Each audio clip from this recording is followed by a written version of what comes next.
நாம் சில திருட்டு மீம்ஸ் எல்லாத்தையும் எடுத்து வச்சுருக்கோம். ஸோ அதோட ரியாக்ஷன் எல்லாத்தையும் பார்த்துருவோம். சொல்கிறதுக்கு முன்னாடி முக்கியமான விஷயம், இதுதான் இந்த உலகத்திலேயே சிறந்த டைமான அஜித் மீம்ஸ் டைம். இந்த சமுதாயத்தை நம்பாம சீக்கிரமா வளர ஒரு தொழில் இருக்கு ப்ரோ. அது என்ன ப்ரோ? ஃபர்ஸ்ட் ஒரு 3000 கட்டி ஜாயின் பண்ணா நீ எங்க சுத்தி வரன்னு தெரியல. எனக்கு எங்க சுத்தி வரன்னு தெரியும். எனக்கு தெரியும். தெரியாது நினைச்சுக்கிறியா? குத்திடுவேன். ஊருக்குள்ள அப்படிதான் நிறைய பேர் சுத்திட்டு இருக்காங்க. நான் உனக்கு வேலை வாங்கி தரேன், எனக்கு 2000 கொடு, 3000 கொடு, 1000 ரூபா கொடு, ஃபர்ஸ்ட் அந்த முன்பணம் மாதிரி ஒரு 1000 ரூபா கட்டணும், அதுக்கப்புறம் உங்களுக்கு வேலை கிடைச்சிடும், அதுக்கப்புறம் நீங்க அதை விட ஒரு மாசம் 10,000 40,000 வரைக்கும் சம்பாதிக்கலாம்னு சொல்லுவாங்க. அது எல்லாமே பொய் தான். ஐயோ என்னைய மாதிரியே அழுகிறேப்பா. நம்ம கிட்டே காசு இல்லாம வறுமையில தான் வேலைக்கு போறோம். அவன் நம்ம கிட்டே புடுங்க பாக்குறான். எனக்கே விபத்து அடிக்கலாம் பார்த்தல நீ. இது மாதிரி அட்வர்டைஸ்மெண்ட் எங்க இருந்தாலுமே அது வந்து ஃபேக் தான். இது என்ன பிசினஸா? 2000 3000 இன்வெஸ்ட் பண்ணி அதுக்கப்புறம் அதை வச்சு சம்பாதிக்கிறதுக்கு? உண்மையா ஒருத்தன் வேலை தரான்னு வச்சுக்கோங்க, அவன் நம்ம கிட்ட இருந்து எதுவுமே எதிர்பார்க்க மாட்டான். நம்ம கிட்ட வேலையை மட்டும் தான் எதிர்பார்ப்பான். நம்ம கிட்ட என்ன குவாலிஃபிகேஷன் இருக்கு அதை தான் செக் பண்ணுவானே தவிர நம்ம கிட்ட காசுங்கிறத ஒன்று கேட்கவே மாட்டான். அது மாரி எவனா கேட்டானா வச்சுங்க, நான் ஃபர்ஸ்ட் மாதம் சம்பளம் வாங்குவேன்ல, அதுலேருந்து நீங்க கழிச்சிங்கன்னு சொல்லுங்க. இல்லை சொல்லி பாருங்க, அவன் அதுக்கப்புறம் என்ன சொல்றான்னு பாருங்க. கூப்பிட்டு பாரு. அடுத்து கீர்த்தி சுரேஷ் வந்து ஒரு ரீல்ஸ் வீடியோ ஒன்று போட்டிருந்தாங்க. அது ரீசெண்டாக இப்போ ட்ரெண்ட் ஆகிட்டு இருந்துச்சு.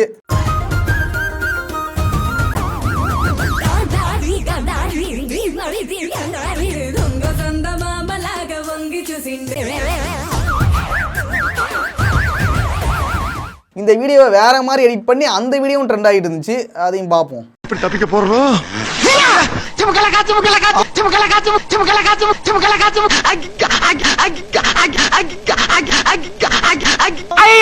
அது என்ன கீர்த்தி சுரேஷுக்கு மட்டும் நீங்க தனியா எடிட் பண்ணிக்கிட்டே இருக்கீங்க? அவங்க என்ன பண்ணாலும் எடிட் பண்றீங்க. இனிமே எல்லாம் அப்படித்தான். அதில் கொல் இனிமே அப்படித்தான். அடுத்து வாழ்க்கையில அனுபவிச்ச ஒரு மீம்ங்க. மூவிக்கு டிக்கெட் புக் பண்ணு, தியேட்டர்ல வந்து காசு தருவேன்னு சொல்லுவாங்க. நம்பாதீங்க. நம்பாத. சரி, எனக்கு லைட்டாக கொஞ்சம் வேதனையாக தாங்க இருக்குது. இன்றைக்கி தாண்டா அந்த மீன் பார்த்தானா நான் அவனுக்கு அனுப்பிய விட்டேன், காசை கொடுறா வலிமை டிக்கெட்னு. அது அவ்வளோதான், டைம் முடிஞ்சுது, வா. அடுத்து யூடியூப் ஷார்ட்ஸ் கிரியேட் பண்ண ஒரு எக்ஸ்பெரிமெண்ட் ஒன்று பார்த்தேன். அது எங்கே இருக்குது? இப்போ வாட்டர் எக்ஸ்பெரிமெண்ட், இந்த வாட்டரை வந்து ஒரு 2 செகண்ட், அதாவது 1 செகண்ட் அல்லது 2 செகண்டில் வந்து நான் குடிக்க போகிறேன். அப்படி நான் இந்த வாட்டரை வந்து 1 செகண்ட் 2 செகண்டில், அதாவது 1 2 அதுக்குள்ளே நான் குடிக்க போகிறேன். அதுக்குள்ளே நான் குடிச்சிட்டா நீங்கள் எனக்கு ஒரு லைக் போடுங்க. ஸோ குடிக்கலன்னா கண்டிப்பாக நீங்கள் ட்ரை பண்ணி பார்த்துட்டு லைக் போடுங்க. ஓகே, வாங்க நான் போயிடலாம். டப்பு ஓப்பன் பண்ணிடுறேன். என்ன மந்திரம் ஏதாவது தெரிஞ்சு வச்சிருக்கானா? ஓகே, வாங்க நான் போயிடலாம். டப்பு ஓப்பன் பண்ணிடுறேன்.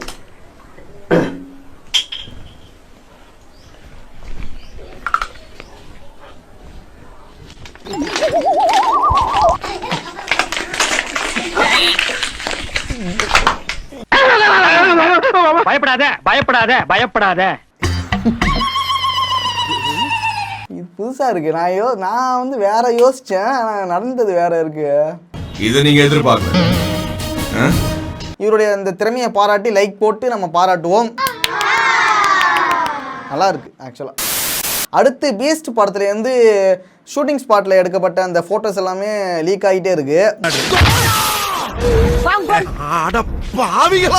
இதை வந்து உள்ளே இருந்து ஒரு கருப்பாடு செஞ்சுட்டு இருக்கா, இல்லை வந்து அந்த டீமே ஒரு கியூரியாசிட்டியை கிரியேட் பண்ணுங்கிறதாக பண்ணுறாங்களான்னு தெரியல. எனக்கு மேலதான் ஒரு சந்தேகம். அந்த கருப்பாடை சீக்கிரமாக கண்டுபிடிச்சி பலி கொடுத்துருங்க. என்ன வச்சுக்கிங்க, மொத்த படத்தையும் லீக் பண்ணுவாங்க. கொஞ்சம் கேர்ஃபுல்லாக இருந்துங்க. ஆளுக்கு ஒரு கட்டை கையில் எடுத்துட்டு என் கூட வாங்க. நான் வெட்டும் போது என் கூட சேர்ந்து அடிச்சு காலி பண்ணிருங்க. இன்னும் கொஞ்ச நாள்ல பீஸ்ட் படம் வரப்போகுது. நம்ம வந்து கூல் சுரேஷ் ஆக்டிவேட் பண்ண வேண்டியதுதான். இதுக்கு எந்த ஏலியன் கரெக்டா இருக்கும்? எப்போ வந்து இந்த கேள்வியை கேட்கறான் பாரு. எங்க ஆக்டிவேட் பண்ணிருக்காரு? வெந்து தணிந்தது காடு, வெந்து தணிந்தது காடு, வக்காலி பீஸ்டுக்கு வணக்கத்தை போடு. யாரு இவரு? இவர் வந்து புரிஞ்சிக்கவே முடியல. என்னால புரிஞ்சிக்கவே முடியல. இவரை புரிஞ்சுக்கிறதுக்கு எனக்கு தனி மூளையை கொடுங்க. இவர் மேல நாங்க எந்த ஆக்ஷனுமே எடுக்க முடியாது சார். இவர் பைத்தியம் சார், சட்டப்படி செல்லாது. இதை வந்து எடிட் பண்ணியிருந்தாங்க, வித்தியாசமான ஒரு முறையில் வந்து எடிட் பண்ணியிருந்தாங்க. நல்லா இருந்துச்சு. வெந்து தணிந்தது காடு, எப்படி வெந்து தணிந்தது காடு, வக்காலி பீஸ்டுக்கு வணக்கத்தை போடு. இப்ப சொல்லியா? வலிமை இருக்கிறவன் அவனுக்கு என்ன வேணுமோ அதை எடுத்துப்பான். இப்போ ரீசெண்டாக வலிமை படத்தில் டைலாக்ஸ்லாம் வச்சு நிறைய மீம்ஸ்லாம் வந்துச்சு. அதில் ஒன்று நல்லா இருந்துச்சு. பால் வாங்கின மீதி சிலரை எங்கடான்னு கேட்டால் வலிமை இருக்கிறவன் அவனுக்கு என்ன வேணுமோ அதை எடுத்துப்பான்னு சொல்லாண்டி உன் புள்ள. என்ன என்னால முடியும். இதை பேஸ் பண்ணி நிறைய மீம்ஸ்லாம் வந்துச்சு. ஆனால் எனக்கு தெரிஞ்சு ஒரு சம்பவம் நடந்துச்சுங்க. என் ஃப்ரெண்டு ஒருத்தன் வந்து டியூக் பைக் ஒன்று வச்சிருக்கான். அதை வந்து நான் வலிமை படத்துக்கு முன்னாடி வரைக்கும் அதை வச்சுட்டு தான் சுற்றுவான். எங்கே போனாலும் அதை வச்சு தான் சுற்றிட்டு இருப்பான். என்னப்பா வீடு அள்ளுது பின்ன ஓட்டுவோம்ல. ஆனால் இந்த படம் ரிலீஸ் ஆன பிறகு அந்த பைக்கே அவன் தொடுறது கிடையாது. ஸ்ப்ளெண்டர்ல தான் வந்துட்டு இருக்கான். இதை வந்து நான் சும்மா காமெடிக்கு சொல்றேன்னு நினைக்காதீங்க, சீரியஸாக நடந்த விஷயம். ஏன்னா டியூக்ல வருவேன், ஏன்டா ஸ்ப்ளெண்டர்ல வரேன்னு கேட்டா அது என்னோட குறை கூட போட்டோம்ல உனக்கு வேணாம். ஊர்ல உள்ளவங்க பயப்பட ஆரம்பிச்சிட்டாங்க போல. அவன் வந்தாலே வீட்டை சாத்திட்டு உள்ள போயிடுறாங்க. ஸோ அதனால அவன் வந்து கொஞ்ச நாளாக இப்போ ஸ்ப்ளெண்டர்ல தான் சுத்திட்டு இருக்கான் அந்த படம் ரிலீஸ் ஆனதுலேருந்து.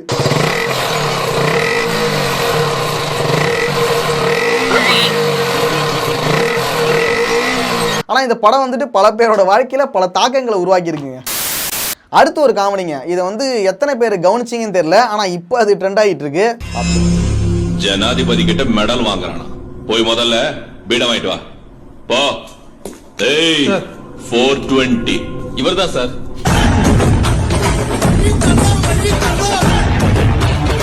இது மாதிரி சின்ன சின்ன சம்பவங்கள் அங்கங்கே தக் லைஃப் நடந்துக்கிட்டு தான் இருந்திருக்கு. இதை வந்து நான் அப்போ கவனிக்கல, இப்போ பார்த்த பிறகு கவனித்தேன். இப்போ ரஷ்யா உக்ரைன் போர் நடந்துட்டு இருக்கனால இப்போ அங்கே இருக்கிற இந்தியர்கள் எல்லாத்தையும் இங்கே வர வச்சுட்டு இருக்காங்க. உக்ரைனிலிருந்து வீடு திரும்பிய மகனுக்கு உணர்ச்சி பொங்க வரவேற்பு. அதுக்கு பிகைன் நோட்ஸ் யோசிக்கிறாங்க, நமக்கு முன்னாடி எப்படி இந்த பாலிமர் காலம் வந்தான். உன்னைய வச்சுக்கிறேன் இவனை எப்படி தூக்குறது. இது மாதிரி யாராவது ஒரு ஆள் வந்தாங்கன்னா ஃபர்ஸ்ட் பிடிக்கிறது பிகைன் நோட்ஸாக தான் இருப்பாங்க. ஆனால் பாலிமர் காரன் முந்திட்டான். அதுக்கு 11 பேர் கொண்ட குழு இருக்காங்க, கமெண்ட் பண்ணிக்கிட்டே இருக்காங்க அது சம்பந்தமா அப்படின்னு. என்ன நடந்தது உண்மையிலங்க? ப்ரோ நான் ஆக்சுவலி சாரோட லெஃப்ட் ஹேண்ட் சைடு நான் ஃபேஸ் எடுத்துட்டு இருந்தேன். இது எலெக்ஷன் டைமில் கூட நான் போன டைம் கூட ஒரு வீடியோவில் சொல்லியிருந்தேன், இது மாதிரி பிகைன் நோட்ஸ்காரங்க வந்து கண்டிப்பாக இவரை வந்து இன்டர்வியூ எடுப்பாங்கன்னு. ஆனால் நான் வீடியோ அப்லோட் பண்ணுறதுக்கு முன்னாடி எடுத்து வச்சுருப்பேன். இவ்வளோ ஸ்பீடாக இருக்கீங்களே மொக்க அம்மனா எப்படி சொல்லு சிங்கம்ல. இவங்க கிட்ட ஒரு பவர்ஃபுல் டீம் இருக்கு, யாரா இருந்தாலும் கண்டுபிடிச்சிக்கிறாங்க. யார் அவரு புறாவுக்கு பெல் அடிச்சவராச்சா? இவங்க வந்து போலீஸ் இன்வெஸ்டிகேஷன்லாம் கொஞ்சம் கண்டுபிடிக்க முடியாத ஆட்களை கண்டுபிடிக்கிறதுக்கு இவங்களை யூஸ் பண்ணிக்கலாம். நல்ல திறமையான ஆட்கள் இருக்காங்க. கொஞ்சம் பார்த்து சொல்ல ப்ளீஸ். வலிமை படம் ரிலீஸ் ஆன பிறகு நிறைய பேர் நெகட்டிவ் ரிவ்யூஸ்லாம் கொடுத்தாங்களே, நம்மளும் லைட்டாக கொடுத்தோம் தான். இப்போ அவங்க எல்லாருக்கும் செருப்படி கொடுக்குற மாதிரி ஒரு பதில் கொடுத்துருக்காங்க பாருங்க. அப்படிலாம் இல்லைண்ணா, பியோர் ஏகேஇசம் இந்த படம் வேற லெவலு. அவங்கெல்லாம் வந்து எல்லாருக்கும் பிடிக்கிற மாதிரி படம் எடுக்கணும்னா ப்ளூ ஃபிலிம் தானே எடுக்கணும். இதை வந்து சாதாரணமான ஒரு விஷயமா கடந்து போயிட முடியாது, சிரிக்கிறதுக்கான ஒரு விஷயம் கிடையாது. இது வந்து சீரியஸாக பார்க்க வேண்டிய ஒரு விஷயம். நீங்க சிரிக்கிறதுக்காக சொல்ல சின்ன பையன் மக்களே சிந்திங்க. எல்லாருக்கும் பிடிக்கிற மாதிரி படம் எடுக்கணும்னா ப்ளூ ஃபிலிம் தான் எடுக்கணும்னு சொல்கிறாங்க. இப்போ நான் ப்ளூ ஃபிலிமே பிடிச்ச மாதிரி இருக்க மாட்டேங்குது. எல்லாருக்கும் பிடிக்கிற மாதிரி படம் எடுக்கணும்னா ப்ளூ ஃபிலிம் தானே எடுக்கணும். நீங்க ஈஸியா சொல்லுவீங்க, எடுத்து ரிலீஸ் பண்ண எவ்வளவு கஷ்டம் தெரியுதாப்பா. கதையும் சரியில்லை, திரைக்கதையும் சரியில்லை, ஒரே கதையை போட்டு பண்ணிட்டு இருக்கானுங்க. இல்ல இல்ல ஒரே கதையை போட்டு எடுத்துக்கிட்டு இருக்காங்க. ஒரு உண்மையா ஒரு விஷயம் நான் யோசிச்சேங்க. என்னன்னா வச்சுங்க, இந்த நாட்டிய அமெரிக்கா பிரேசர்ஸ்க்குனா நானே ரிவ்யூ பண்ணலாம், அதை பார்த்து இதுல அது சரியில்லை இது சரியில்லை சிரிக்காம சொல்ல முடியும். இல்ல ரிவ்யூ பண்ணலாம் நான் நினைச்சேன். அந்த பிளான் இருந்துச்சா? Is it true? ஆமாயா. ரொம்ப டேஞ்சர். ஆனா அதுல யூடியூப்க்கு வந்து அதுக்கான ஸ்கோப் இல்ல.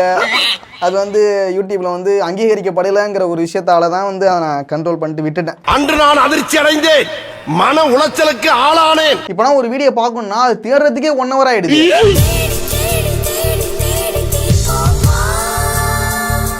அதுக்கப்புறம் அதை தேடி கண்டுபிடிச்சி பார்க்கறதுக்குள்ள விடுஞ்சிருங்க.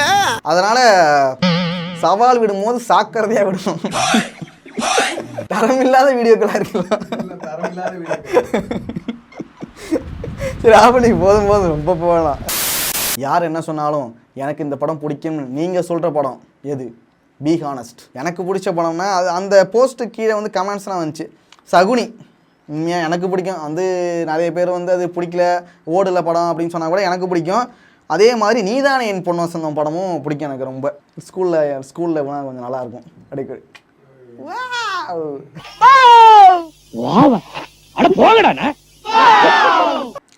ஆலிங் நான் அழகுராஜா இந்த படம் ஓடலன்னு நிறைய பேர் சொல்லுவாங்க. ஆனால் எனக்கு ரொம்ப பிடிச்ச படங்க அது. எப்போ பார்த்தாலுமே அது சிரிப்பாக தான் இருக்கும். இப்போ பார்த்தா கூட நல்லா தான் இருக்கும். எனக்கு ரொம்ப பிடிச்ச படம். அதே மாதிரி மஸ்ட்ரம். தலைவன்டா எப்படி யோசிச்சிருக்கான் பாரு. தெய்வமே எப்படி யோசிச்சிருக்கீங்க. ஓகே, அனபெல்லா சேதுபதி அதெல்லாம் போட்டிருக்காங்க. மனுஷனடா நீங்களா. சரி ஓகே, விவேகம்னா போட்டிருக்காங்க. காதலும் கடந்து போகும் எனக்கு பிடிக்கும். தக்கக்க போ விட்டு படம்னே போட்டிருக்கான். ஓகே, இதே மாதிரி உங்களுக்கு வந்து அந்த படம் வந்து மொக்கையாக இருக்குது அப்படி இப்படின்னு நிறைய பேர் சொன்னால் கூட உங்களுக்கு பிடிச்ச படம் என்ன அப்படிங்கிறத கமெண்ட்ஸை சொல்லுங்கள். நெக்ஸ்ட் ஒரு மொக்கையான வீடியோவில் உங்களை வந்து பார்க்குறேன்.